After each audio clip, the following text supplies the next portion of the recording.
আসসালামু আলাইকুম। নতুন আরেকটি ভিডিও নিয়ে আমি হাজির হলাম। দেখেন আমাদের বাসার দুটো কুকুরের বাচ্চা আছে, ছোট ছোট, খুব সুন্দর কিউট।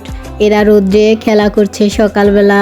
আসলে শীতটা একটু বেশি, তাই সবাই রোদ পোহাচ্ছি আর এখানে দেখছি তাদের খেলাগুলো। দেখেন কত সুন্দর খেলছে। আর এখানে মুরগির বাচ্চাগুলো খেলছে।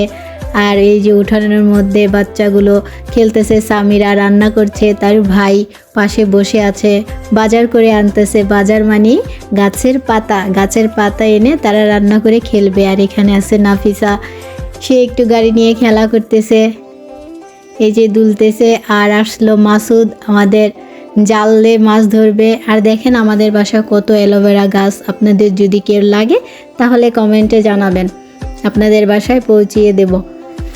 আর ভিডিওর প্রথমেই বলে নিই, আমার চ্যানেলটা যারা এখনও সাবস্ক্রাইব করেননি প্লিজ একটু সাবস্ক্রাইব করে দেবেন। দেখেন এখানে 3 পদের মরিচের গাছ, একটা হলো কালো আর এই মরিচটা হয় সবুজ। আর এখানে আছে বোম্বাই মরিচ গাছ, ওই যে ফুল ফুটছে, এখনও হয়নি। চলে আসলাম ঘরের কাজ শুরু করলাম। কাজ না করলে তো আর কোনো উপায় নেই, কাজ করতেই হবে। আমাদের মেয়ে মানুষ, সারাক্ষণই কাজ করতে হয়। সকালে ঘর দুয়ার গুছিয়ে রান্নার কাজে চলে যাব। এখানে আমার ছেলেকে দিয়েছিলাম পড়তে। দেখেন বই খাতা সবগুলো খাটের মধ্যে ছড়িয়ে রেখেছে। আর বিছনার অবস্থাটা কি করে রেখেছে এটা তো দেখতেই পারছেন। আসলে বাচ্চারা এরকম, তারা গুছানো জিনিস অগুছানো করবে, এটাই তাদের স্বভাব।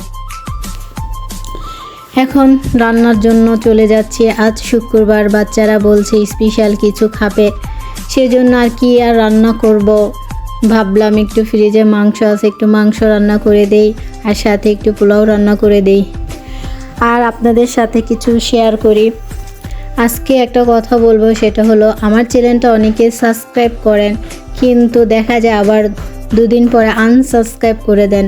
আমি বুঝতে পারি না কি কারণ। আমার ভিডিও কি আপনাদের পছন্দ হয় না, না অন্য কোনো কারণ? আনসাবস্ক্রাইব করলে করেন কেন? সাবস্ক্রাইব করে আনসাবস্ক্রাইব করে এটা একটা কেমন লাগে না? আচ্ছা যাক, আপনাদের ব্যাপার, অন্য আর কিছু বললাম না। তবে বললাম প্লিজ সাবস্ক্রাইব করেন এবং বেল বাটনটা অন করে রাখেন, তাহলে আমার যে ভিডিও ছাড়বো ভিডিওগুলো আপনারা দেখতে পারবেন আর আমার ভিউজগুলো হবে। অনেক সময় দেখা যায় ভিউজ হয় না কিন্তু সাবস্ক্রাইবও বেশি। আপনারা সামনে ভিডিওটা আসলে দেখতে চান না, একটু ভিডিও দেখে একটি কমেন্ট করে গেলে আপনাদের তো কোনো ক্ষতি নেই। ছোট্ট একটু ভিডিও 5 মিনিট 6 মিনিট দেখতেও তো বেশিটা সময় লাগে না। প্লিজ আপনারা ভিডিওটি দেখবেন এবং একটি কমেন্ট আর সাবস্ক্রাইব করে যাবেন। এখানে আমার মাংস বসিয়ে দিয়েছি, আরেক চুলায় বসিয়ে দিচ্ছি পোলাও। এখানে পোলাওর জন্য আমি তেলেই গরম মশলাগুলো ভেজে নিচ্ছি, আর একটু আদা দিচ্ছি। আদা দিলে একটু ঘ্রাণটা আসবে, খেতে ভাল লাগবে, সেজন্য আদা দিয়ে আদাটারে একটু পানি দিয়ে আমি কষিয়ে তারপরে চালটা ভাজা করব। তারপরে আমি পানি দিয়ে দেবো। দেখেন কষানো শেষ, এখন আমি চালটা দিয়ে দিলাম। চালটা দিয়ে এখন চালটা ভেজে নেব। একটু ভাজলে পোলাওটা একটু ঝরঝরা হয় আর ঘ্রাণ আসে খুব সুন্দর। এই যে আমার ভাজা শেষ, এখন আমি পানি দিয়ে দিচ্ছি। পানি দিয়ে তারপরে ঢাকা দিয়ে দেব। বলক আসলে ঢাকা দিয়ে দেব।